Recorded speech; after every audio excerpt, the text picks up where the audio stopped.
Hello students, my name is Puneet Dogra. Welcome to study Khazana. आज हम लोग जो पढ़ने वाले टॉपिक उसका नाम है probability. That is very very important topic in class 12th और आगे भी इन फ्यूचर बहुत इंपॉर्टेंट है। आप आगे जाके अगर बीटेक कर रहे हैं, बीसीए कर रहे हैं, मतलब कोई भी तरीके का एंट्रेंस कर रहे हो, सॉरी कोई भी तरीके का आप एग्जाम दे रहे हैं जिसके अंदर आपका मैथमेटिक्स सब्जेक्ट आएगा, जिसमें भी आपका मैथमेटिक्स सब्जेक्ट होगा उसके अंदर प्रोबेबिलिटी जरूर होगी। लाइक बीकॉम ऑनर्स के फर्स्ट ईयर में जो स्टैटिस्टिक्स है उसके अंदर भी प्रोबेबिलिटी है। और प्रोबेबिलिटी के अंदर जो हम टॉपिक अभी पढ़ेंगे वो 3-4 पार्ट में डिवाइडेड है। वो जो 3-4 पार्ट में डिवाइडेड है उसमें से कुछ टॉपिक आपका आगे बीटेक में आता है, कुछ टॉपिक आपका बीकॉम में आता है, कुछ टॉपिक किसी और चीज में आता है। तो आपको ध्यान से पढ़ना है टॉपिक। ये बहुत इंपॉर्टेंट चैप्टर है, बहुत एग्जाम में आता है। 10 मार्क्स का चैप्टर है, एक क्वेश्चन 6 नंबर का पक्का आता है। तो एक बार मेरे साथ देख लेंगे, पहले इसके बारे में थोड़ा सा मैं एक्सप्लेन कर दूं। 10 मार्क्स का जैसे कि मैंने बोला चैप्टर है, जिसमें से उम्मीद हम ये करते हैं कि 2 क्वेश्चन आते हैं, एक 4 का और एक 6 का। 4 + 6 का एक क्वेश्चन होता है, यानी 2 क्वेश्चन टोटल होते हैं। कई बार अब पैटर्न चेंज हो गया। अब क्या किया हुआ, 2 क्वेश्चन कर दिए 2-2 मार्क्स के, 2 मार्क्स के 2 क्वेश्चन 2 + 2 एंड एक क्वेश्चन 6 मार्क्स का। तो वेटेज कम नहीं हुई है, बट हां पैटर्न चेंज हो गया, क्वेश्चन 3 कर दिए। इंपॉर्टेंट चैप्टर है बहुत ज्यादा, ठीक है। मैं आपको अभी तक आप मेरे से इतना सारा पढ़ चुके हो, इतनी सारी चीजें आप देख चुके हो, इतनी सारी चीजें आप जज कर चुके हो, तो मैं आपको यह बताना चाहूंगा कि जो टॉपिक मैं आपको पढ़ाऊंगा बीच बीच में से टॉपिक कराऊंगा। जैसे कि सबसे पहले मैं आपको कराऊंगा आपकी प्रोबेबिलिटी की थर्ड एक्सरसाइज 13.3 कराऊंगा स्टार्ट, बट एनसीईआरटी से नहीं, असाइनमेंट से। तो पहले हम उसको पढ़ेंगे, उसके बाद आगे चलेंगे। असाइनमेंट सभी के पास है, पहले तो असाइनमेंट पे आ जाएंगे और मेरी बातों को ध्यान से सुनेंगे। 13.3 के अंदर आपका बेस थ्योरम से भरी हुई एक्सरसाइज है। बेस थ्योरम, एक्चुअली बेस एक मैथमेटिशियन का नाम है, एक मैथमेटिशियन था, उसका नाम है। ये बहुत सिंपल सा टॉपिक है बेस थ्योरम, बहुत सिंपल सा, आसान, और ऐसा नहीं है, मुश्किल नहीं है। हां, बट ये 6 मार्क्स के लिए मोस्ट इंपॉर्टेंट टॉपिक है। 6 मार्क्स का इंपॉर्टेंट टॉपिक ये है, बहुत ज्यादा चांसेस है कि ये 6 नंबर में आए। 100% तो नहीं कह सकते, बट हां 90% केसेस में बेस थ्योरम का क्वेश्चन ही 6 नंबर का आता है। और मैं आपको यह भी बता दूं, अगर ये 6 मार्क्स में नहीं आया तो 100% गारंटी दे रहा हूं 4 में जरूर आएगा, 2 में नहीं आएगा, ठीक है। तो इसको प्लीज ध्यान से समझेंगे और ध्यान से करेंगे। बेस थ्योरम में जो बेसिक फंडा है इसको समझ लीजिए पहले तो। Bayes theorem is nothing. आपको 10th की प्रोबेबिलिटी अगर आती है तो बेस थ्योरम खत्म है। जैसे कि 10th की प्रोबेबिलिटी क्या होती थी, एक बैग के अंदर मान लो 2 रेड और 3 ब्लैक बॉल है, तो what is the probability of black ball. Black ball की प्रोबेबिलिटी कितनी है भाई, ब्लैक बॉल की प्रोबेबिलिटी अपनी 3/5। ये बेस थ्योरम, सॉरी ये हमारी 10th की प्रोबेबिलिटी थी, ठीक है। इस तरीके की प्रोबेबिलिटीज जो है वो हमारी बेस थ्योरम के अंदर यूज होने वाली है। सारी 10th की प्रोबेबिलिटी जिस बच्चे को आती है उसका बेस थ्योरम खत्म, ऐसे ऐसे चुटकी मारते खत्म है बेस थ्योरम, ठीक है। तो पहले इसको समझ लो, सुन लो ध्यान से, कहानी क्या है। जैसे कि मान लीजिए मेरे पास 3 स्टूडेंट है मेरे, ए बी सी। उन तीनों ने मेरे से बड़ा अच्छे से डिस्कशन करा और कहते हैं कि सर ए बी और सी, 3 स्टूडेंट है ए बी सी। इन तीनों ने अपने अपने बैग रखे, 1 2 और ये 3। इन तीनों ने अपने अपने बैग खरीदे और बैग रखे। बैग दिखने में सेम है, एवरीथिंग इनके अंदर सेम है। इस बैग में 4 ब्लैक और 2 रेड बॉल है। इसके अंदर 3 ब्लैक और 3 रेड बॉल है। इसके अंदर 5 ब्लैक और 5 रेड बॉल है। ये सिस्टम है इनका। अब ये क्या कहता है, ध्यान से सुनेंगे। अब इसने बोला, इन तीनों ने शर्त लगाई, एक दूसरे रूम में, जिस रूम में मैं बैठा हूं उस रूम में नहीं, दूसरे रूम में इन्होंने 3 बैग रख दिए। उन तीनों में इन्होंने शर्त लगाई, मेरी आंखों में बांधी पट्टी, और बोला कि जिसके बैग में से ब्लैक बॉल निकली, आई रिपीट, जिसके बैग में से ब्लैक बॉल निकली वो जीत जाएगा, ठीक है। उन्होंने शर्त लगाई है 1000 रुपए की, ठीक है, जुआ खेल रहे हैं। मेरी आंखों में बांधी पट्टी और मुझे उस रूम में भेज रहे हैं, ठीक है। ए ने बोला कि सर ऐसा करो, मेरी बॉल निकालना। बी ने बोला सर मेरी बॉल निकालना। सी ने बोला सर मेरी बॉल निकालना। मैंने बोला ठीक है, कोई प्रॉब्लम नहीं है, मैं निकाल दूंगा, ऐसी कोई दिक्कत वाली बात नहीं है। सब ने बोला कि मेरी बॉल निकालिए, मेरी बॉल निकालिए, मेरी बॉल निकालिए। उस बैग में से मेरी बॉल निकालिएगा, ए बैग सेलेक्ट करिएगा। मेरी आंखों पे पट्टी बंदी हुई, मुझे कैसे पता भाई कौन सा बैग किसका है और कौन सा नहीं। 3 अलग अलग बैग रखे हुए हैं, अब मेरे को उस रूम में एंट्री करा दिया, तो इस रूम में जब मैं एंट्री करूंगा तो इसके अंदर 2 प्रोबेबिलिटीज एक साथ काम करेंगे, और वो 2 प्रोबेबिलिटी क्या क्या है वो सुनिए जरा। प्रोबेबिलिटी नंबर 1, बैग की प्रोबेबिलिटी, जब मैं एंट्री करता हूं और बैग को सेलेक्ट करके आता हूं, जब मैंने एंट्री करी और बैग को सेलेक्ट करके मैं वापस आया, तो बैग की प्रोबेबिलिटी होगी एक। सबसे पहले किसकी प्रोबेबिलिटी होगी? बैग की। भाई कोई भी बैग सेलेक्ट हो सकता है, क्या पता ए का सेलेक्ट हो जाए, क्या पता बी का सेलेक्ट हो जाए, क्या पता सी का सेलेक्ट हो जाए, लेकिन मान लो बी वाले का बैग सेलेक्ट हो गया, लेकिन क्या जरूरी है कि वो जीते ही जीते? नहीं भाई, क्या पता उसकी रेड बॉल निकल जाए गलती से। समझ में नहीं आ रहा? तो इसका मतलब ये हुआ 2 चीजें एक साथ काम कर रही हैं यहां पे, एक बैग की प्रोबेबिलिटी, दूसरा बॉल्स की प्रोबेबिलिटी। ऐसे केसेस में हमेशा बेस थ्योरम का इस्तेमाल किया जाता है जब जब इस तरीके से होता है। यानी क्या हुआ इसके अंदर, एक तो बैग यूज हुआ, बैग की प्रोबेबिलिटी यूज हुई, नंबर 2 बॉल की प्रोबेबिलिटी यूज हुई। जब भी ऐसा होगा कि बैग और बॉल दोनों की प्रोबेबिलिटी एक साथ काम करेगी, वो केस आपका जो है वो बेस थ्योरम का केस बन जाएगा।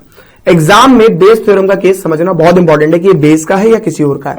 बेस के क्वेश्चन मुश्किल नहीं होते, प्रैक्टिस मांगते हैं बस, और कुछ नहीं है, और आसान, बहुत आसान होते हैं। ठीक है, ये समझ में आ गया कहानी क्या है, बेस थ्योरम क्या होती है। जब 2 प्रोबेबिलिटी एक साथ एक ही टाइम पे काम करें at a time, that is called Bayes theorem. ठीक है, अगर मान लो इसके बैग में से रेड बॉल निकल जाती है तो जीतता थोड़ी वो, तो 2 प्रोबेबिलिटी एक साथ काम कर रही हैं। ठीक है, तो तीनों ही हार जाते, तीनों अपना अपना पैसा अपने पास रखते, या मैं उनसे छीन लेता, भाई मैंने काम किया, सीधी सी बात है। ठीक है, तो अभी हम स्टार्ट करते हैं बेस थ्योरम, आगे और डिटेल में समझते हैं कहानी क्या है इसके पीछे। कॉपी करने वाला इसके अंदर कुछ भी नहीं है, पहले इसको समझ लेंगे एक बारी।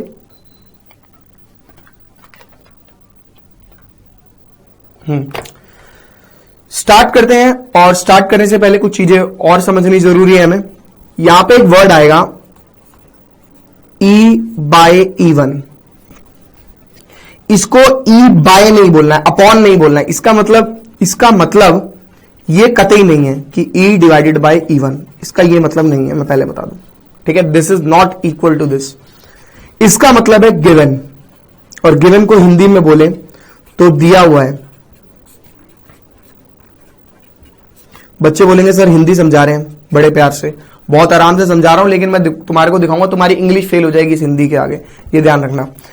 ई गिवन इवन मतलब ई कितना है इवन में, ई कितना है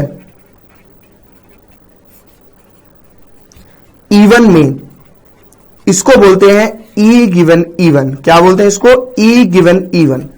ई कितना है? अब अगर मैं यहां पे लगा देता हूं पी, मतलब उसकी प्रोबेबिलिटी कितनी है। पी मींस उसकी प्रोबेबिलिटी कितनी है। थोड़ा थोड़ा समझ में आया, मतलब ई गिवन इवन कितना दिया हुआ है हमें नहीं पता। लाइक बैग था, 3 बैग थे, पहले आप इसको लिख लो, फिर मैं आपको समझाता हूं कहानी क्या है इसके पीछे। ठीक है, जल्दी से लिखना एक बार फटाफट से, क्विक, डू इट फास्ट।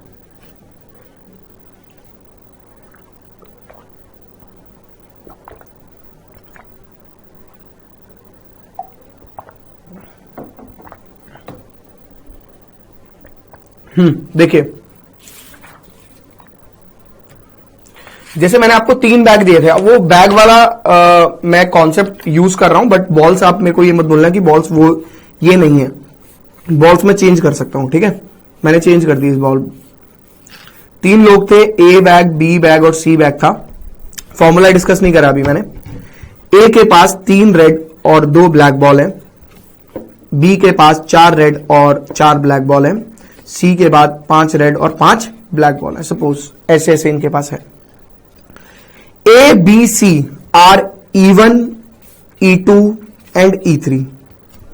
क्योंकि प्रोबेबिलिटी जिसकी भी हमें निकालनी होती है, मतलब हमें निकालनी थी सिलेक्टिंग अ ब्लैक बॉल, हमें ब्लैक बॉल की प्रोबेबिलिटी निकालनी थी। ब्लैक बॉल जीतेगा, जीतेगा कब? जब ब्लैक बॉल निकलेगी, किसी के भी बैग में से निकले तो वो बंदा जीत जाएगा। ठीक है, तो black ball is E.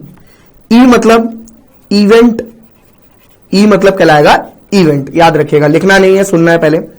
Black ball is ई, और ई मतलब इवेंट, इवेंट की बात हो रही है, प्रॉपर एक इवेंट है। इवन, इवन मतलब यहां पे 2 प्रोबेबिलिटी यूज होती है। एक जो होती है प्रोबेबिलिटी वो होती है आउट, बाहर वाली प्रोबेबिलिटी, जो ये बाहर वाली मतलब बैग, लाइक बैग। मेन होती है उसके अंदर वाली जो ब्लैक बॉल थी अपनी। ठीक है, तो इवन जो है वो हो जाएगा बैग 1, E2 जो हो जाएगा वो हो जाएगा बैग 2, बैग बी, बैग ए और बैग सी। E3 का मतलब बैग सी। मैंने बोला E given even, E given even, I repeat E given even, इसका मतलब हुआ black ball given even means क्या हुआ, बैग ए। समझ में आया? पहले इसको इतने बड़े स्टेटमेंट को समझो। इतनी बड़ी स्टेटमेंट हम नहीं लिखना चाहते क्योंकि बहुत सारी प्रोबेबिलिटीज होती हैं, तो उससे बचने के लिए हमने शॉर्टकट बना लिए, शॉर्ट फॉर्म्स बना ली। E गिवन इवन या E गिवन E2 मतलब इस तरीके की चीजें। E गिवन इवन मतलब ब्लैक बॉल की प्रोबेबिलिटी। E मतलब क्या था, ब्लैक बॉल। ब्लैक बॉल कितनी है बैग ए में, यही लिखा था ना। इसका मतलब क्या बताया था मैंने, E कितना है इवन में, यानी ब्लैक बॉल कितनी है बैग ए में। ब्लैक बॉल कितनी है, 2 ब्लैक बॉल है। और अगर मैं इसकी प्रोबेबिलिटी निकाल लूं तो भाई 10th क्लास में पढ़ा था, number of outcome divide by total outcome यानी 2/5। समझ में आया? कॉपी नहीं करना कुछ भी अभी तक, ठीक है। Probability of E given E2, E given E2, E मतलब ब्लैक बॉल की प्रोबेबिलिटी E2 में। E2 में कितनी ब्लैक बॉल है, 4, तो क्या आ जाएगा, 4 ब्लैक बॉल है डिवाइड बाय टोटल 4/8। और E गिवन E3 की बात करें तो उसके अंदर थी 5 ब्लैक डिवाइडेड बाय टोटल 10। ये चीज ध्यान रखना, ठीक है। अब हम आते हैं क्वेश्चंस पे, क्वेश्चंस कैसे हमें करने हैं, ठीक है। देखिए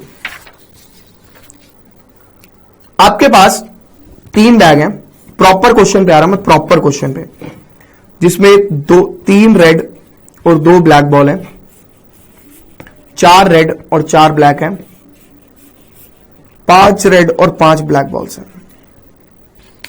ये आपके पास आउटकम है।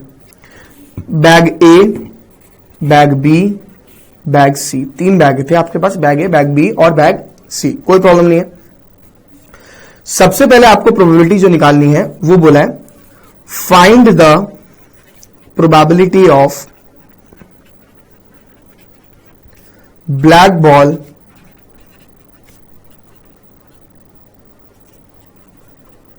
From third bag. तीसरे बैग में से ब्लैक बॉल निकले उसकी प्रोबेबिलिटी निकालनी है। इफ मतलब ये तीनों एट अ टाइम काम कर रहे हैं तो, यानी बेस थ्योरम लग रही है, सिंपल सी बात। आपको कुछ नहीं करना, आपका जो फॉर्मूला है वो हो जाएगा, इसको मैं चेंज कर देता हूं, फर्स्ट बैग कर देता हूं जानबूझ के। आपका फॉर्मूला हो जाएगा E1 गिवन E। अब बच्चा कहेगा सर E1 कितना दिया E में, नहीं, E1 की क्या प्रोबेबिलिटी होगी E को कंसीडर करते हुए, E को कंसीडर करते हुए, यानी रेड बॉल की क्या प्रोबेबिलिटी होगी E1 के लिए, बट सारे केसेस को देखते हुए। E1 के सारे केसेस ऊपर, E1 into probability of E given E1 divided by probability of E1 into E given E1 plus probability of E2 into E given E2 plus probability of E3 into E given E3। इस तरीके से आप पूरी probability का cases बना के calculate कर सकते हैं। ये फॉर्मूला हो गया। जिसकी प्रोबेबिलिटी निकालनी है वो ऊपर, E1 क्या है, बैग 1, E2 क्या है, बैग 2, E3 क्या है, bag 3। E given E1 black ball की प्रोबेबिलिटी बैग 1 वाले में से, E2 क्या है, E गिवन E2 क्या है, ब्लैक बॉल की प्रोबेबिलिटी सेकंड बैग वाले में से। आप इतना बस फॉर्मूला कॉपी करेंगे और कुछ नहीं करेंगे, आपका इतना काम है बस, ठीक है। फिर हम आएंगे क्वेश्चन पे, क्वेश्चन स्टार्ट करेंगे। एक बार ये असाइनमेंट निकाल लेंगे सारे के सारे।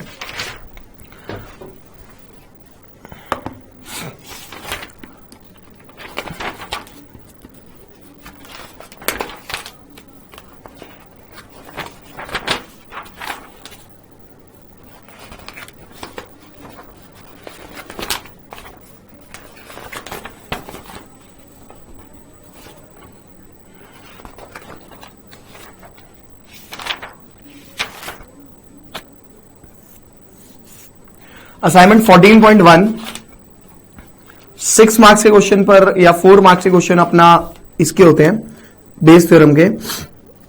Question number 50 assignment 14.1 question number 50, question number 50 निकाल लीजिए एक बारी। देखिए करना कैसे। क्वेश्चन नंबर 50 देखिए क्या कहता है, बहुत सिंपल क्वेश्चन है। असाइनमेंट आपके सामने रखा हुआ है, मैं क्वेश्चन नहीं लिख रहा हूं, बहुत बड़े बड़े क्वेश्चन हैं इसके। Bag first contain 3 red and 4 black ball. Bag first contain 3 red and 4 black balls. Bag second contain 4 red and 5 black ball. Bag second contain 4 red and 5 black balls. ये फर्स्ट बैग हो गया, ये second bag हो गया। 1 ball is transferred. Oh sorry यार, transferred का question तो करना ही नहीं है अभी कहां से आ गया ट्रांसफर सीधा। मैं इसकी ना पूरी लैंग्वेज चेंज कर दूंगा। मेरे को वैसे पहले एनसीईआरटी में से कराना चाहिए था। चलो मैं आपको ना, ये फर्स्ट बैग हो गया, सेकंड बैग हो गया, एक्स्ट्रा क्वेश्चन लिख लेना, मैं पूरा क्वेश्चन आपको चेंज करा देता हूं, ठीक है। वैल्यू सारी सेम है। देखिए कहता है 1 ball is drawn at random. 1 ball is drawn at random. 1 ball is drawn at the random and it is found to be red. And it is found to be red. Find the probability that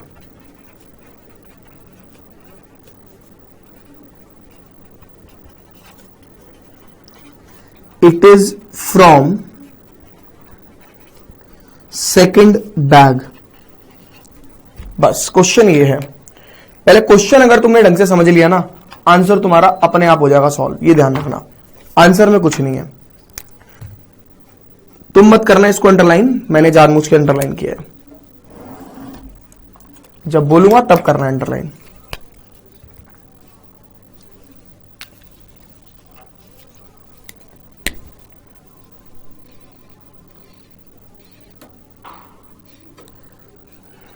देखो मैंने इस that word को बहुत ज्यादा highlight किया है ना, मैंने इस दैट वर्ड को बहुत ज्यादा हाईलाइट किया है।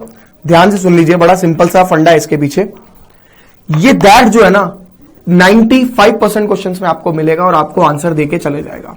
पूरा का पूरा आंसर और पूरा का पूरा क्वेश्चन इस दैट के ऊपर डिपेंड कर रहा है, लेकिन मैंने बोला सिर्फ 95% क्वेश्चंस के अंदर ये आपका सॉल्व होएगा। 5% के अंदर नहीं होगा तो और आसान तरीका उसका, ठीक है। पहले ध्यान से समझना है इसको।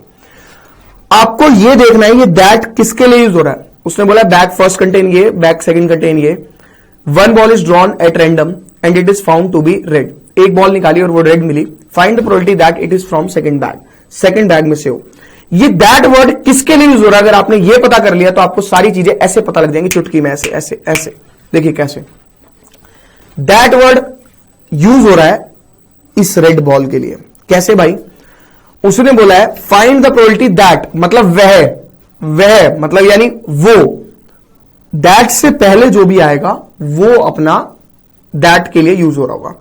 यानी E is the event of red ball. आप कहेंगे ई is the event of red ball. पहले आपको क्वेश्चन को ऐसे स्टार्ट करना है, पूरे क्वेश्चन को निचोड़ लो, ढंग से खोल लो, उसके बाद दैट वर्ड को देख लो, दैट किसके लिए यूज हो रहा है। अगर आपने इस दैट को पहचान लिया तो आपका क्वेश्चन खत्म। ये दैट यूज हो रहा है इस रेड के लिए, तो ई is the event of red ball. That जिसके लिए यूज होगा वो अपना रेड बॉल होगा। और दैट के बाद जो लिखा हुआ, दैट के बाद क्या लिखा हुआ है, फ्रॉम सेकंड बैग, इसको आप E1 या E2 मान सकते हो। मैं इसको E2 मानूंगा क्योंकि भाई सेकंड बैग है, ये होगा सेकंड बैग। और इसके पैरेलल में, इसके पैरेलल का मतलब क्या होता है, पैरेलल का मतलब होता है कि इसके ओपोजिशन वाला कौन है भाई, बैग सेकंड वाला, इसके ओपोजिशन वाला बैग फर्स्ट हो गया। यानी E1 is the bag first, E1 is bag first bag. समझ में आ गई बात, ठीक है। ये चीज ध्यान रखनी है। दैट किसके लिए यूज हो रहा है, दैट यूज हो रहा है ई is the event of red ball. E1 use हो जाएगा फर्स्ट बैग के लिए। आपने देखा यहां पे लिखा हुआ है सेकंड बैग में से, तो वो हुआ E2, इसके पैरेलल में E1 अवेलेबल होगा। समझ में आ गया, ठीक है। अब आपको करना कुछ नहीं है, सबसे पहले आपको कॉलम्स बनाने हैं। Probability of E1, probability of E2, करना नहीं है अभी, लिखना नहीं है, सुनना है पहले। Probability of E given E1, मतलब ये सारी तो आपकी यूज होनी है। और probability of E given E2, ठीक है ना। प्रोबेबिलिटी ऑफ E1 मतलब फर्स्ट बैग। भाई मैंने यहां से देखा E1 मतलब फर्स्ट बैग। फर्स्ट बैग की प्रोबेबिलिटी क्या होगी, जब आप बात करोगे बैग की तो आप बॉल्स को भूल जाओगे। आप बात कर रहे हो बैग की तो बॉल्स को भूल जाओगे। अगर दुनिया में ये दो बैग है, मेरे को इन दोनों बैग में से एक बैग की प्रोबेबिलिटी सेलेक्ट करनी है। भाई ये बैग वन की प्रोबेबिलिटी क्या होगी, 10th क्लास में क्या पढ़ी थी, 1 डिवाइडेड बाई 2, क्योंकि बैग एक है और टोटल बैग कितने हैं, 2, तो 1 डिवाइड बाई 2। और सेकंड बैग की प्रोबेबिलिटी क्या होगी, सेम 1 डिवाइड बाई 2। समझ में आ रहा है। ई गिवन इवन, ई मतलब हो गया रेड बॉल, गिवन मतलब कितनी है फर्स्ट बैग में, फर्स्ट बैग में रेड बॉल मेरी 3 है, डिवाइडेड बाय, क्योंकि उसने प्रोबेबिलिटी यूज कर दी भाई, प्रोबेबिलिटी मतलब 7। समझ में आ रहा है, सिंपल आसान, कोई दिक्कत नहीं है। बात करते हैं E2 की। E given E2, red ball, E मतलब रेड बॉल, E2 मतलब यानी सेकंड बैग में से रेड बॉल कितनी है, 9 है, यानी 4 डिवाइडेड बाय 9। आगे समझ में कैसे निकालनी है सारी चीजें।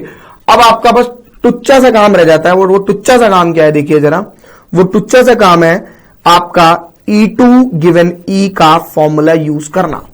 आपको ये निकालना है, क्योंकि उसने बोला सेकंड बैग आपका ये वाला था। इसके लिए जो फॉर्मूला यूज होगा E2 गिवन E का, थोड़ा सा ऊपर कर देता हूं, अभी दिखेगा नहीं, कॉपी करना भी नहीं है, अभी आपको पहले समझना है। E2 का सारे केसेस, E2 का एक केस ये है, E2 का दूसरा केस ये है। E2 वाला पार्ट ऊपर न्यूमरेटर में, यानी probability of E2 multiply by E given E2 divided by probability of E1 into E given E1 plus probability of E2 into E given E2। अगर तीसरी चीज होती तो तीसरी लगा देते सिर्फ, यानी सिर्फ और सिर्फ कैलकुलेशन आनी चाहिए। बहुत आसान तरीका है। दैट किसके लिए यूज हो रहा है उसको पकड़ लो। दैट के बाद जो लिखा है वो हमेशा E1 या E2 होगा। अगर वो E2 है तो उसका पैरेलल, उसका ऑपोजिशन वाला E1 होगा। अगर बैग 2 जो है वो अपना E2 है तो बैग 1 वाला हमेशा E1 होगा। फटाफट से आप इसे कॉपी कर सकते हो, जल्दी से स्पीड बढ़ाएंगे थोड़ी सी कॉपी करने के लिए। ध्यान से करना है। अभी देखो, जब तक मैं बोलता नहीं हूं कॉपी करने के लिए तब तक करा मत करो, क्योंकि नुकसान आप ही का ही है, मेरा कुछ नहीं जा रहा। ठीक है ना।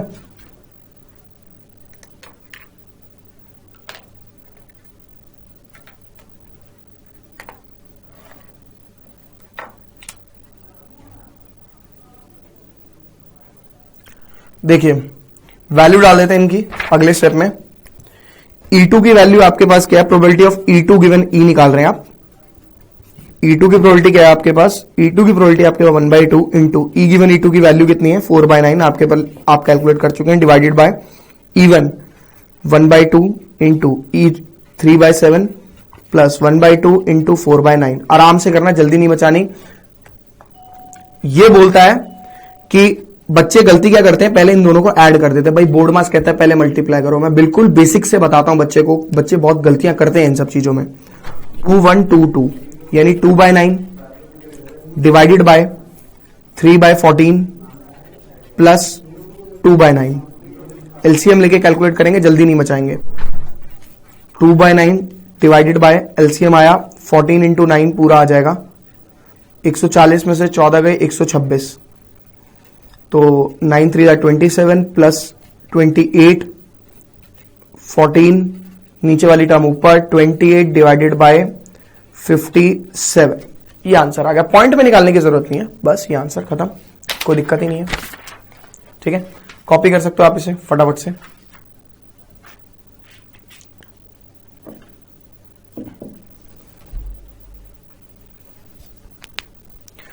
एनसीईआरटी निकाल लीजिए, पहले एनसीईआरटी क्वेश्चन करेंगे फिर असाइनमेंट पे आएंगे। 13.3 निकालेगा सीधा, क्योंकि 13.3 बेस थ्योरम है। 13.3 में हम क्वेश्चन नंबर 2 करेंगे पहले हम।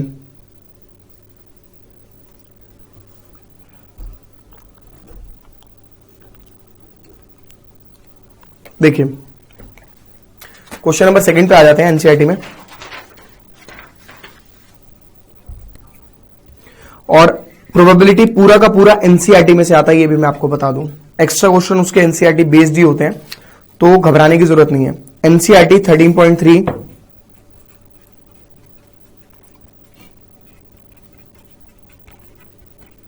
क्वेश्चन नंबर 2 क्वेश्चन देखिए क्या कहता है। अ bag contain 4 red 4 black balls. एक बैग के अंदर 4 रेड और 4 ब्लैक बॉल्स हैं। ओके, दूसरे बैग के अंदर 2 रेड और 6 ब्लैक बॉल है, 2 रेड और 6 ब्लैक बॉल्स है।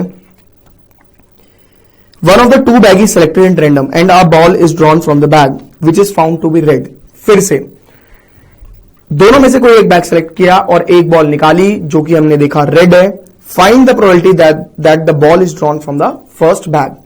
फाइंड द प्रोबेबिलिटी दैट, फिर से दैट को पकड़ लेंगे। दैट किसके लिए यूज हो रहा है, इसको टारगेट कर लेंगे। दैट यूज हो रहा है, पीछे देखिए, थोड़ा सा पीछे आइए, फाइंड से भी पीछे आइए, which is found to be red, यानी E is the event of red ball occur या फिर रेड बॉल। ठीक है भाई, बात करते हैं इवन की। इवन क्या होगा, दैट के बाद वाली स्टोरी इवन है। दैट के बाद देखो क्या लिखा हुआ है, the ball is drawn from the first bag, यानी इवन इज फर्स्ट बैग। आई बात समझ में? तो इसके पैरेलल वाली चीज क्या होगी, E2 is second bag. You have to find the value of E1 given E, उल्टा ये निकालना आपको। अब देखिए इसे कैलकुलेट करेंगे बड़े आसान तरीके से। सबसे पहले जल्दी नहीं मचानी, सबसे पहले हम निकालेंगे E1, फिर निकालेंगे E गिवन इवन, फिर निकालेंगे E2, फिर निकालेंगे E गिवन E2, बड़े आराम से। ठीक है, E1 मतलब फर्स्ट बैग की प्रोबेबिलिटी। भाई 2 बैग है तो बैग 1 की प्रोबेबिलिटी क्या होगी, 1/2। ठीक है ना। उसके बाद E गिवन E1 कितना होगा ये पता नहीं। E2 कितना होगा, E2 की प्रोबेबिलिटी 1/2 अगेन। भाई इसकी प्रोबेबिलिटी 2 बैग है, 2 एक सेलेक्ट होने की probability. E given E2, E मतलब red ball from first bag. Red ball कितनी है भाई पहले बैग में, 4 रेड डिवाइड बाय 8। आप बैग 2 को सोचेंगे है ही नहीं है, एग्जिस्ट ही नहीं करता है जब आप फर्स्ट बैग की बात कर रहे हैं। 4/8 रिड्यूस करके लिख देते हैं 1/2। E गिवन E2, E मतलब red ball from second bag, red ball from second bag यानी 2/8, यानी ये हो गया 1/4।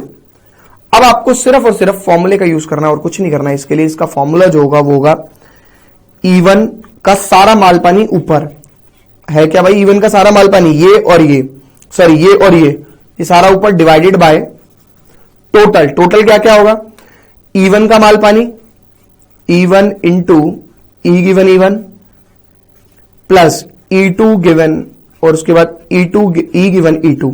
मतलब कहानी बड़ी सिंपल है। 10th क्लास में आपको घुस जाना है। पहले 10th में क्या होता था, 2 अलग अलग क्वेश्चन होते थे। अब क्या करा इन्होंने, 2 क्वेश्चन को मर्ज कर दिया और कुछ नहीं।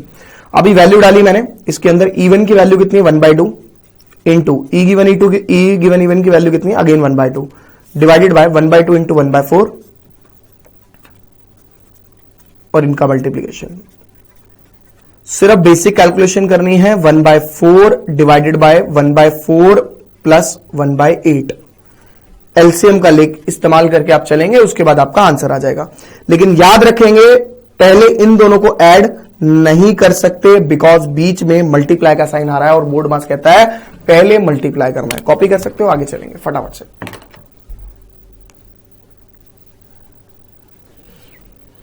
सेकंड क्वेश्चन के बाद अगर आप ट्राई करना चाहते हैं तो आप क्वेश्चन नंबर ट्राई कर सकते हैं।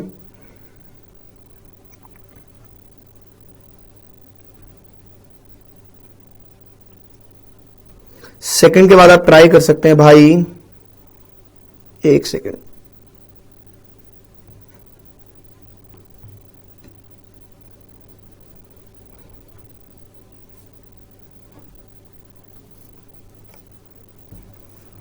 पहले करेंगे हम क्वेश्चन नंबर 8, फिर 9th, फिर 11। 8, 9, 11 सीक्वेंस मेरा अपना रहेगा।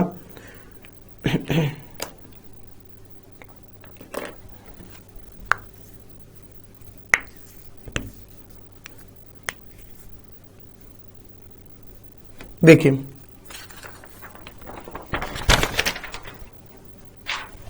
Question number 8।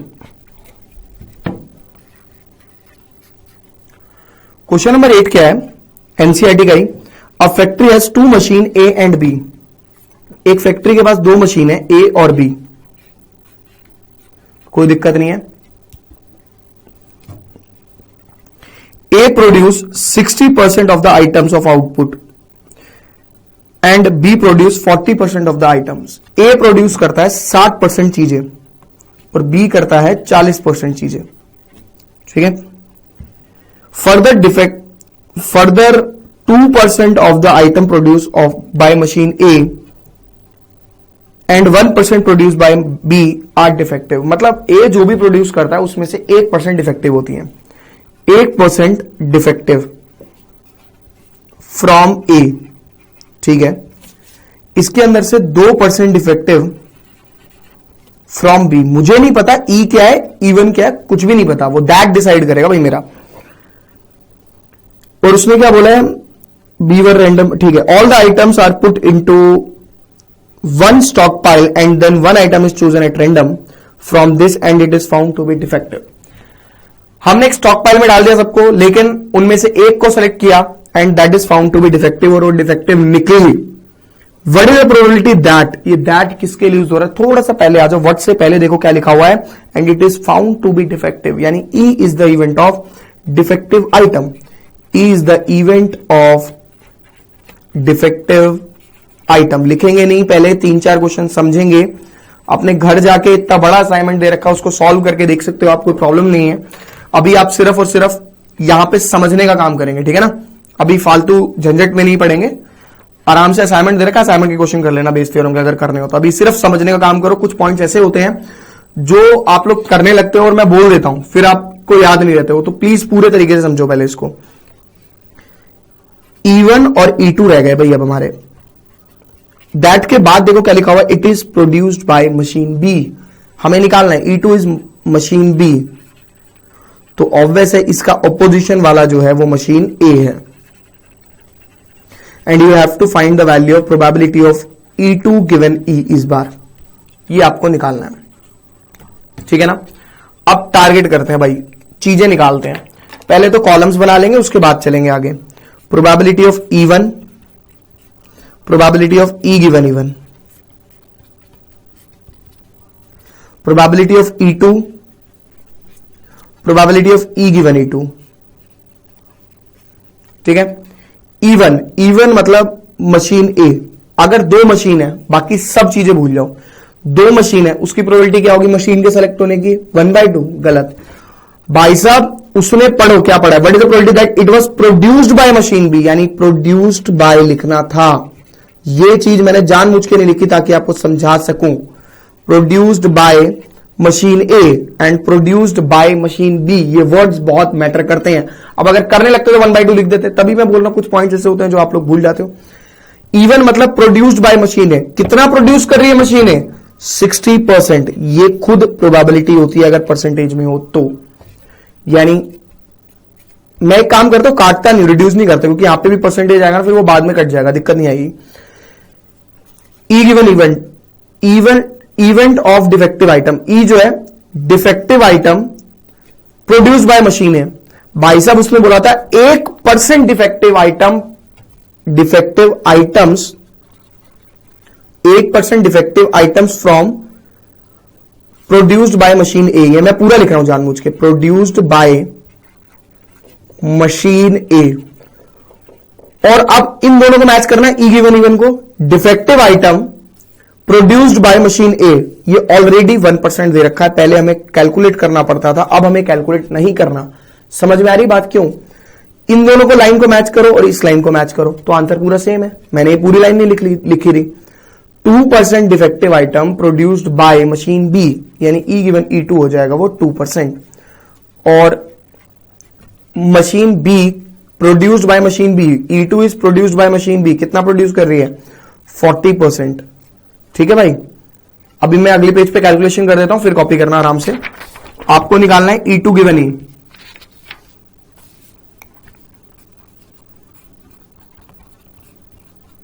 वैल्यू हो जाएगी फॉर्मूला E2 का सारा चीज ऊपर और E1 बाकी टोटल नीचे। पहले E1 का प्लस E2 का, ऐसे ही करना है ना। वैल्यू डालते हैं, E2 की वैल्यू है 40/100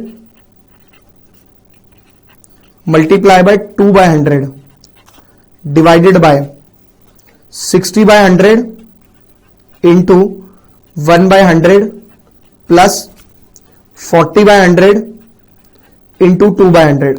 कैलकुलेशन है प्योर, ठीक है। कैलकुलेशन करेंगे अब इसकी हम भाई 80/10,000 डिवाइडेड बाय 60/10,000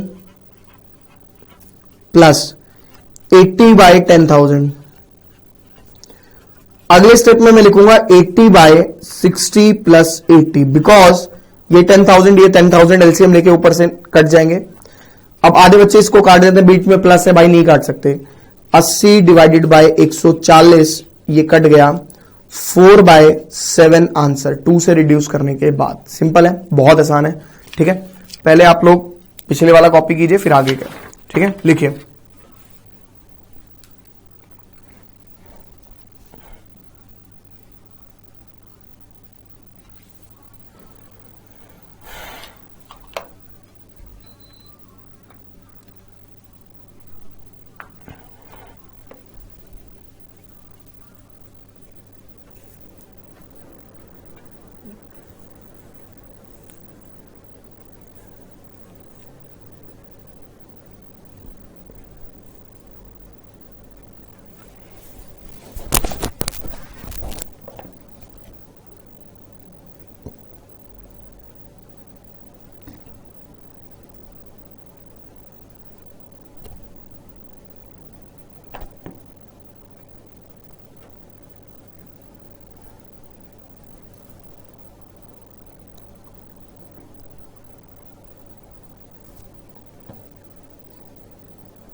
ठीक है। Next question, question number 9 NCERT का। अगेन एनसीईआरटी करेंगे आज हम।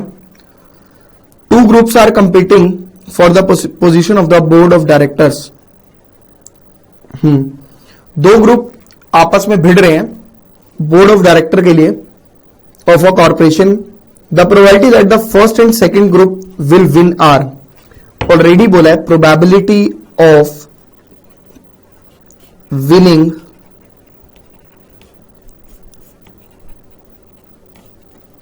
प्रोबेबिलिटी ऑफ क्या बोला है, विनिंग ना, win are of A and B, A और बी के विनिंग की दे रखी है probability 0.6 and 0.4। Okay. Further the first group wins the probability of introducing a new product.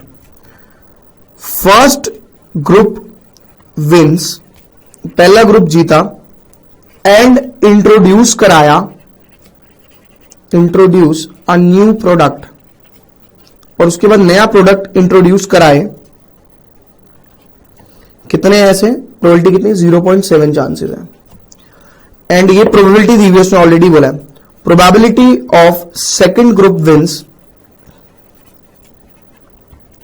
and introduce a new product is 0.3। अब पढ़ते हैं that को।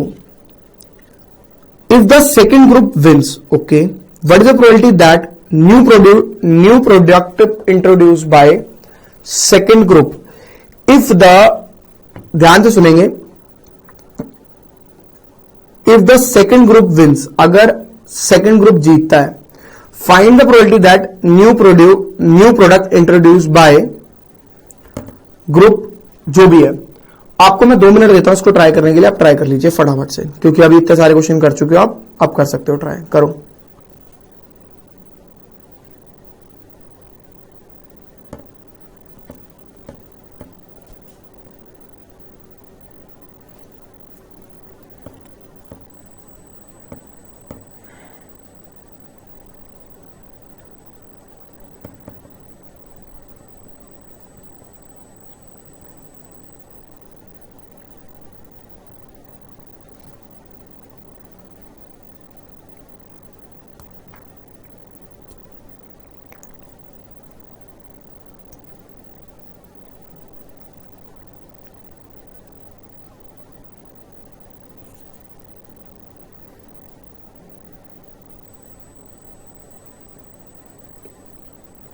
देखिए टाइम हो गया, सुन लो अब ध्यान से। उसने बोला if the first group wins find the probability that the new product introduce by second group. तो आपको मैंने बोला था दैट 95% क्वेश्चंस में चलता है, 5% में फेल हो जाता है, बट इससे स्टेटमेंट को देखने से क्लियर हो रहा है हमें कि that the new product introduce by second group is E2 and first group is E1। तो E1 आप कह सकते हो कि probability of E1 is 0.7 and probability of E2 is 0.3। Probability of E given E1 is equal to and probability of E given E2, ये हमें निकालना है। Probability of E given E1 का मतलब हुआ कि आप नया प्रोडक्ट इंट्रोड्यूस कराओगे, अगर आप जीतते हो, फर्स्ट वाला जीता है, तो कितना चांसेस है? 0.6 एंड 0.4, यही है। नहीं, प्रोबेबिलिटी ऑफ उसने क्या बोला था, मैंने उल्टी ले लिया शायद टर्म्स। उसने बोला if the second group wins, ठीक है, तो E1 दिया था ना, ये उल्टा ले लिया, 0.6 एंड 0.4। भाई जीतने की प्रोबेबिलिटी कितनी है? 0.6 एंड 0.4, और जीतने के बाद इंट्रोड्यूस कराना है, यानी E गिवन E1 होगा ना, वो जीतने के बाद तो जो इंट्रोड्यूस कराना है। तो वो मैंने कैलकुलेशन लिखने में प्रॉब्लम कर दी, बस और कुछ नहीं है, बोला मैंने वही था। ठीक है, अब आप इसका प्रोबेबिलिटी निकाल सकते हो E2 गिवन E, ये मैंने निकाल के दे रहा हूं आपको। ठीक है, कैलकुलेट करके आंसर देख लीजिएगा, कॉपी कर सकते हो। नेक्स्ट क्वेश्चन करेंगे। नेक्स्ट क्वेश्चन हम करेंगे क्वेश्चन नंबर 11।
देखिए क्वेश्चन नंबर 11, क्वेश्चन नंबर 11 मेरे साथ साथ कर सकते हैं आप लोग। A manufacturer has three machine operators A, B और सी। 3 मशीन ऑपरेटर्स हैं ए, बी और सी। कहता है machine A produce 1% defective item, 1% defective item. ठीक है, whereas other 2 operator B and C produce 5% defective items and 7% defective items. Okay. A is on the job for 50% of the time. A job यानी A machine 50% काम कर रही है, 50%। B कर रही है 30% काम और C कर रही है 20% काम। ओके, कहता है a defective item is produced, एक डिफेक्टिव आइटम बन जाती है। What is the probability that it was produced by A, यानी दैट किसके लिए यूज हुआ? डिफेक्टिव आइटम के लिए, यानी E is the event of defective item produced. ये लिखना जरूरी है, इसके मार्क्स कटते हैं नहीं तो। E1 is machine B, machine A,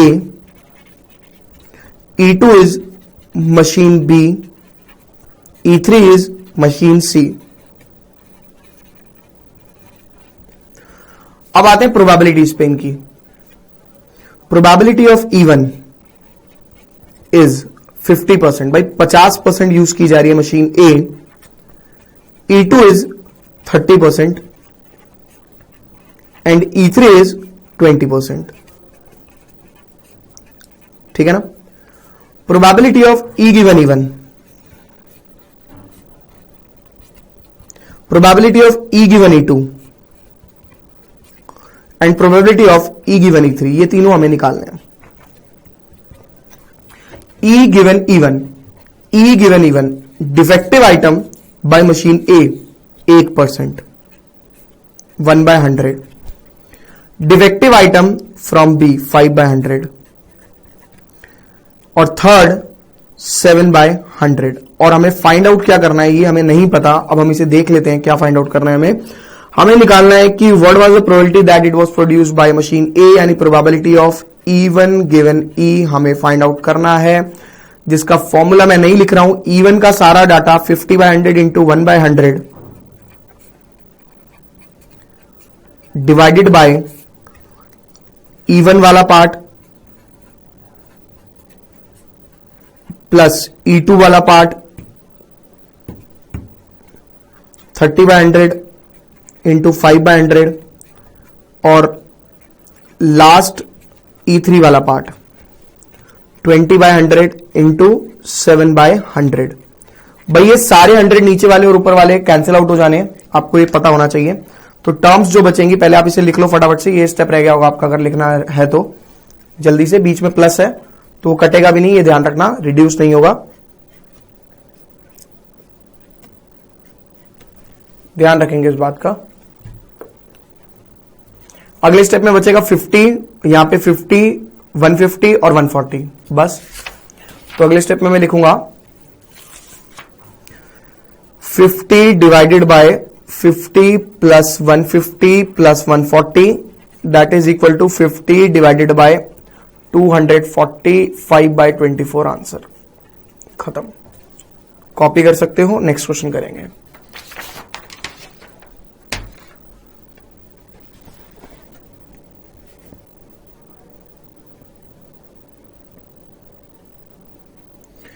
next question पे आप आ जाएंगे.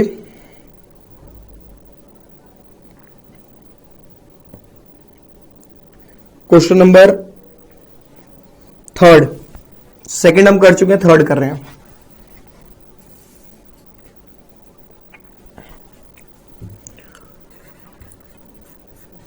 क्वेश्चन नंबर 3, देखिए क्वेश्चन नंबर 3 क्या कहता है.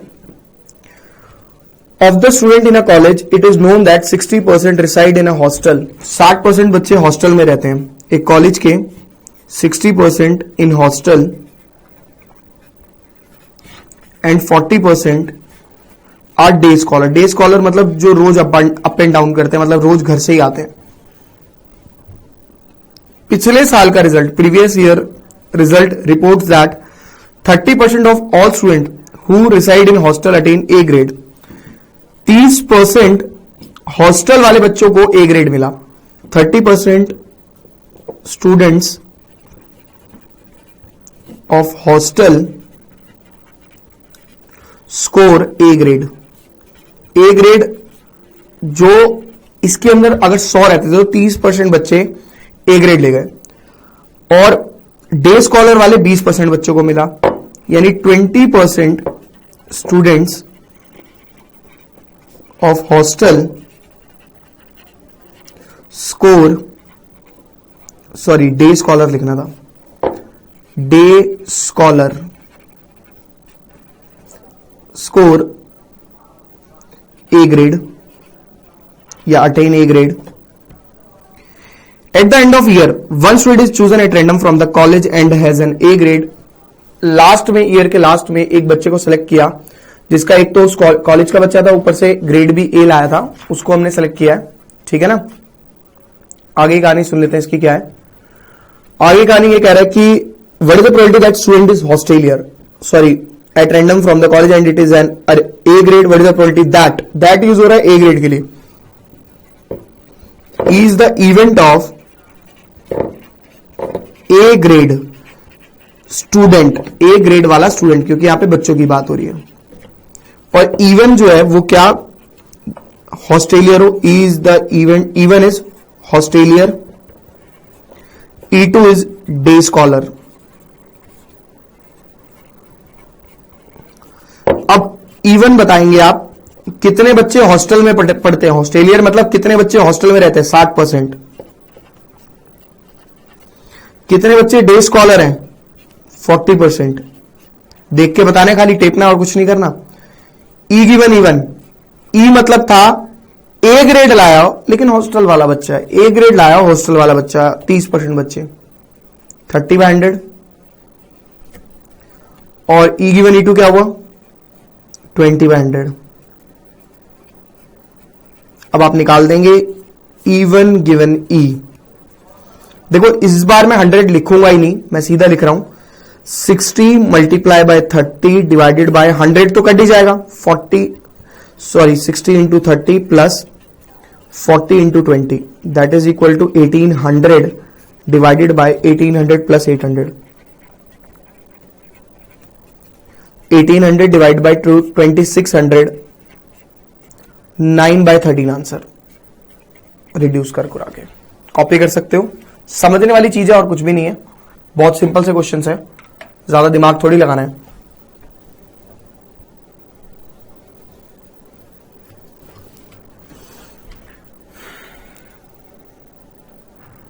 क्वेश्चन नंबर 4 करना है इसके बाद है। आप लोगों को 2 मिनट ट्राई करने के लिए दे रहा हूं, ट्राई कर लो, 2 मिनट आपके पास। फिर मैच करेंगे अपने अपने और मेरे मेरे आंसर्स जानबूझ के, ताकि आप लोग सीख सके कुछ।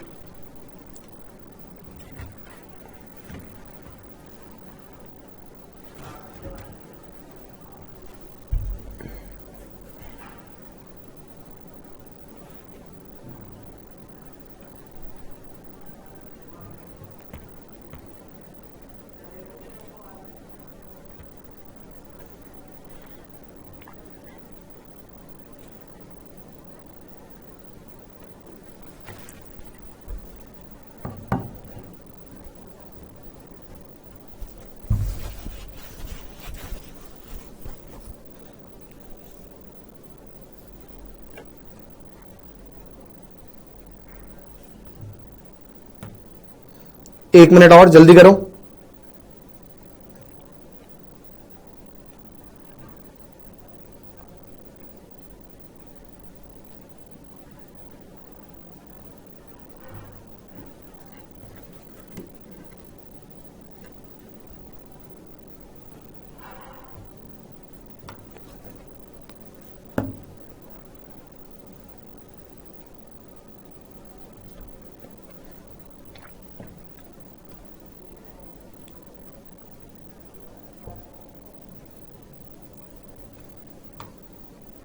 जल्दी करो।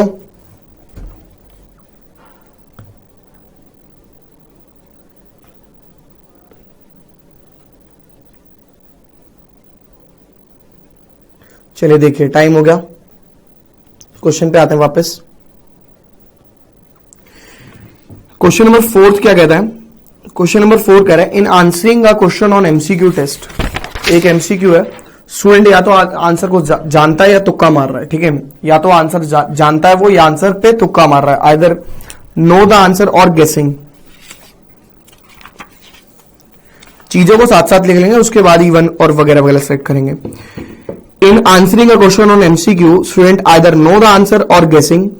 3/4 is the probability that he know the answer. He know the answer की प्रोबेबिलिटी कितनी है? ही नो द आंसर, इसकी probability 3/4। He guess the answer, इसकी प्रोबेबिलिटी कितनी है? 1/4। ठीक है ना? Assuming that student who guess the answer will be correct, be probability is 1/4। अगर स्टूडेंट गेस कर रहा है और उसका आंसर करेक्ट हो, करेक्ट आंसर बाय गेसिंग, ऐसे लिख सकता हूं मैं, इसकी प्रोबेबिलिटी है 1/4। ठीक है? What is the probability that student know the answer given that the answer is correctly. आपको निकालना है प्रोबेबिलिटी में, ये पूरी लाइन लिखूंगा जानबूझ के, प्रोबेबिलिटी, ये आ गया उन 5% क्वेश्चन का part. Probability that student know the answer, student know the answer and answer will be correct.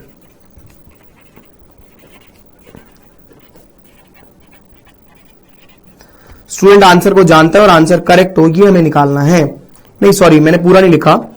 Student know the answer given that answer is correctly, given that, ये आपको निकालना है। अच्छा, जो भी चीज आपको निकालनी होती थी, या तो वो E1 गिवन E होती थी, या E2 गिवन E, या E3 गिवन E, मतलब इस तरीके से होती थी। प्रोबेबिलिटी को P लिख सकते हैं। स्टूडेंट नो द आंसर, यहां पे मैंने लिख दिया स्टूडेंट नो द आंसर, उसके बाद लिखा हुआ गिवन दैट। गिवन दैट को शायद ऐसे ऑब्लिक लगा सकते हैं। Answer will be correct, answer will be correct,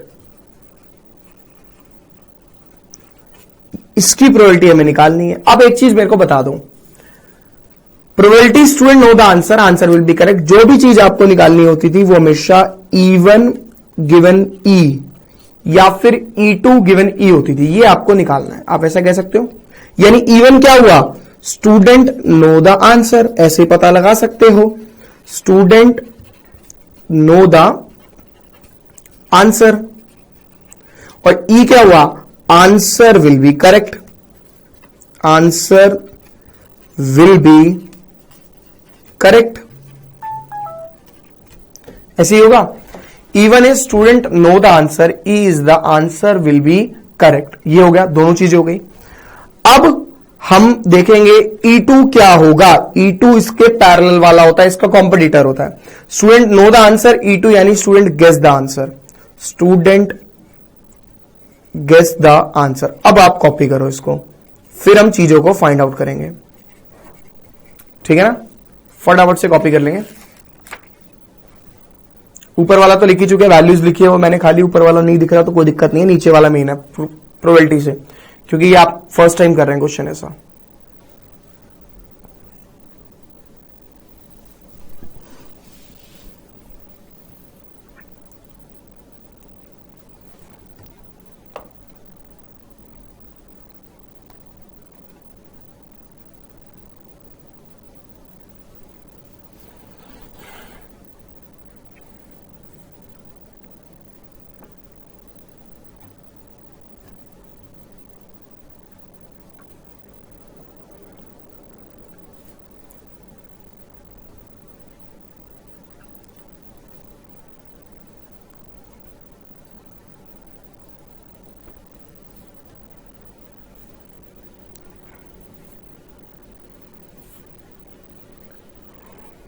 चलिए देखिए, चीजें निकालते हैं। E1 student know the answer, E1 की प्रोबेबिलिटी कितनी दे रखी है, स्टूडेंट नो द आंसर की प्रोबेबिलिटी दे रखी है 3/4। Probability of E1 is 3/4।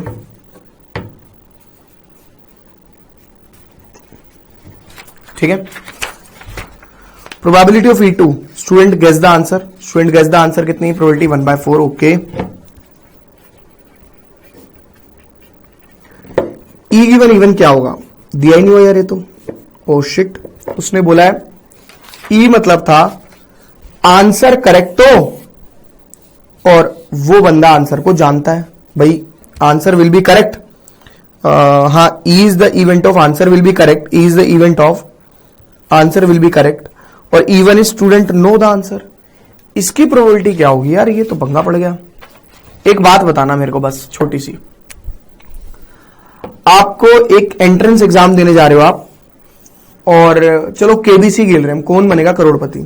कौन बनेगा करोड़पति में आपके पास ऑप्शन दे दिए 2/2 × 2 कितना होता है, ऑप्शन ए 4, 5, 6 और 7, ये ऑप्शन है। और ये 2 करोड़ रुपए का सवाल है। बच्चा कहेगा सर एक तो 2 करोड़ रुपए का सवाल, भाई ये कैसे हो गया। तो बच्चा ऑप्शन मारेगा ए। एक बात बताओ, आपको इसका आंसर पता था 2 × 2 4 होता है, तो आप इसका आंसर हमेशा सही करोगे ना, ये तो कंफर्म है। तो अगर मुझे आंसर पता है और वो आंसर करेक्ट हो, इसकी प्रोबेबिलिटी हमेशा 100% होती है, यानी प्रोबेबिलिटी होगी 1। मुझे आंसर पता है और उसका गलत जवाब दूंगा मैं, अगर 2 करोड़ रुपए मेरे को मिल रहे हैं तो मैं क्यों दूंगा भाई, मैं तो सही आंसर दूंगा, तो 4, बात खत्म। और E गिवन E2 उसने बोला था तुक्का मारा और आंसर सही हो गया, ऐसा उसका हर 1/4 हो रहा है, ये भी 1/4 है। You have to find the value of E1 given E। तो इस चीज को ध्यान से करेंगे हम, और कुछ भी नहीं है। 3/4 × 1 divided by 3/4 × 1 plus 1/4 into 1/4। Answer आ जाता है मेरा 3/4 अपॉन 3/4 प्लस 1/16। अपन इसको कैलकुलेट करेंगे 3/4 डिवाइडेड बाय एलसीएम लिया 16, 4 3 जा 12 plus 1 is equal to 3/4 upon 13/16। ये हो गया 4144, ऊपर गया 12/13 आंसर। ठीक है, कॉपी कर सकते हो आप लोग इसको।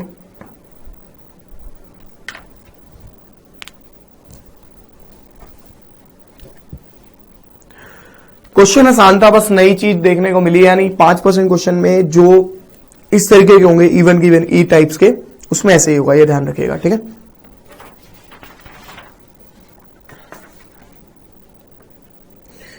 अब आप लोगों को मैं थोड़ा सा टाइम दे रहा हूं करने के लिए। क्वेश्चन नंबर आप करेंगे ट्राई 6, करो।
क्वेश्चन नंबर 6 आप लोगों ने ट्राई कर लिया होगा,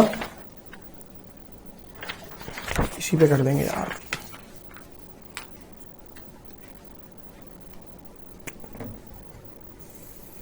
देखिए डाटा क्या दिया हुआ क्वेश्चन नंबर 6 में, there are 3 coins, 1 is 2 headed coin. ये शोले का सिक्का है भाई, जहां पे 2 जगह पे हेड है। Another is biased coin that comes up 75% of the times. मतलब बाइस्ड मतलब होता है कि आप कह सकते हो कि किसी की साइड लेता है, मतलब वो कॉइन ऐसा है कि बाइस्ड है। बाइस्ड मतलब टेल ज्यादा दिखाता है, हेड ज्यादा दिखा रहा है उसमें 75% of the time. Head show 75% of the time, 75% वो हेड शो कर रहा है। ठीक है, और कहता है कि one of the 3 coin is, sorry तीसरा है, third is unbiased coin. Unbiased मतलब जो किसी की साइड नहीं लेता, हेड भी 50% देता है और टेल भी 50% देता है। ठीक है, इसमें तो हेड हर बार हेड ही आना है, इसमें 75% हेड आ रहा है, इसमें 50% हेड आ रहा है। ठीक है, आगे क्या कहता है, one of the 3 coins is chosen at random and it show head. It show head, what is the probability that it was from 2 headed coin. यानी E is the event of head शोन्स up.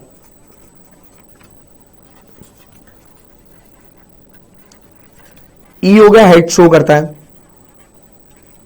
और उसके बाद E2 आपको बोला है what is the probability that it was 2 headed coin. 2 headed वाला आपको सेलेक्ट करना है, सॉरी 2 हेडेड मतलब ये, यानी even is event of 2 headed coin. और इसके पैरेलल क्या क्या है, इसके पैरेलल है एक बाइस्ड कॉइन, एक अनबाइस्ड कॉइन। तो पहले आप ये दोनों लाइन लिख लीजिए, मैं अगले पेज पे कर रहा हूं।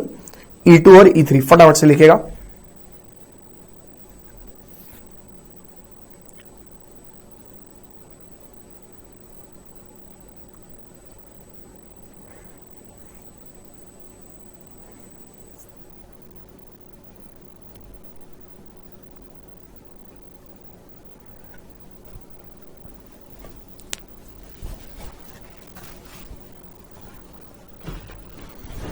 देखिए E2 हो जाएगा biased coin, E2 is the event of biased coin and E3 is the event of unbiased coin.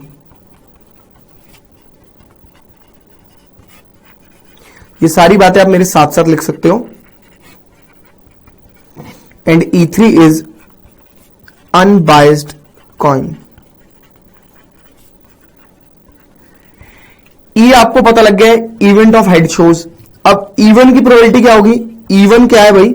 Even है two headed coin. Two headed coin की प्रोबेबिलिटी क्या होगी? तीन सिक्के हैं, तीनों में से कोई भी सेलेक्ट हो सकता है, तो कोई भी एक सेलेक्ट होने की 1/3 प्रोबेबिलिटी. उसी तरीके से E2 की भी सेम होगी भाई, सेकंड वाले के सेलेक्ट होने की भाई प्रोबेबिलिटी तो सेम ही होगी ना. और E3 वाले की भी 1/3. कैसे?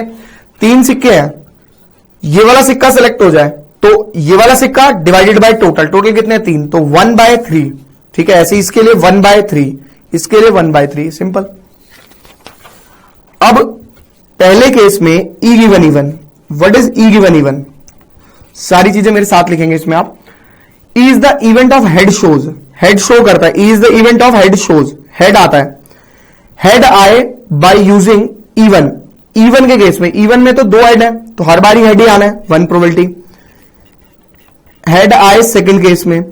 सेकंड केस कौन सा है? बाइस्ड कॉइन का. E2 biased coin. Biased coin में हेड कितनी बार आ रहा है? 75%, यानी 75/100. और E3 में E गिवन E3 हेड आए सेकंड केस में बाई 1/2 प्रोबेबिलिटी. ठीक है, सारी प्रोबेबिलिटीज आपको गिवन है, आपको निकालना है probability of E1 given E. आराम से निकाल सकते हो, कोई दिक्कत वाली बात नहीं है. ये हो जाएगा, मैं सारी वैल्यू कर देता हूं calculate. 1/3 into 1 divided bye 1/3 into 1 plus 1/3 into 1 plus 1/3 into E2 की प्रोबेबिलिटी 1/3, 1/3 इंटू इसकी E2 वाले का चांस कितना है? 75/100 प्लस 1/3 इंटू 1/2. इसे आप कैलकुलेट कर लीजिए, आपका आंसर आ जाएगा 1/3, ये 25 और divided by 1/3 plus 25 divide 4, 1/4 plus 1/12. इसे एलसीएम लेके कैलकुलेट कर दूंगा. खत्म. आज की क्लास भी कंप्लीट हो जाएगी. इसके बाद 12, 4 प्लस 3 प्लस 1, 3, 1, 3, 4 ऊपर डिवाइड बाय 4 प्लस 3 प्लस 1 यानी 8, 1/2 आंसर. खत्म. तो इस तरीके से आप इस क्वेश्चन को कर सकते थे, कोई दिक्कत वाली बात नहीं है. कैलकुलेशन मैंने सही करी है ना, क्योंकि आंसर मेरा मैच नहीं कर रहा. 1/3 इंटू 3, ठीक है. 1/4 एंड 1/6 था, ये गलती से 3 इंटू 2 6 था, इसकी वजह से सारी गड़बड़ होगी. अगर एलसीएम लिया तो ये 2 हो जाएगा. 12 एलसीएम लिया तो 4, 3, 2, 4, 3, 7 और 2 9.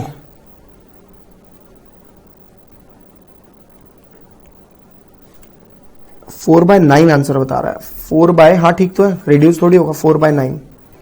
ठीक है ठीक है ठीक है, कॉपी कर लो. बस वो एक छोटी सी मिस्टेक थी. ठीक है, कॉपी कर सकते हो.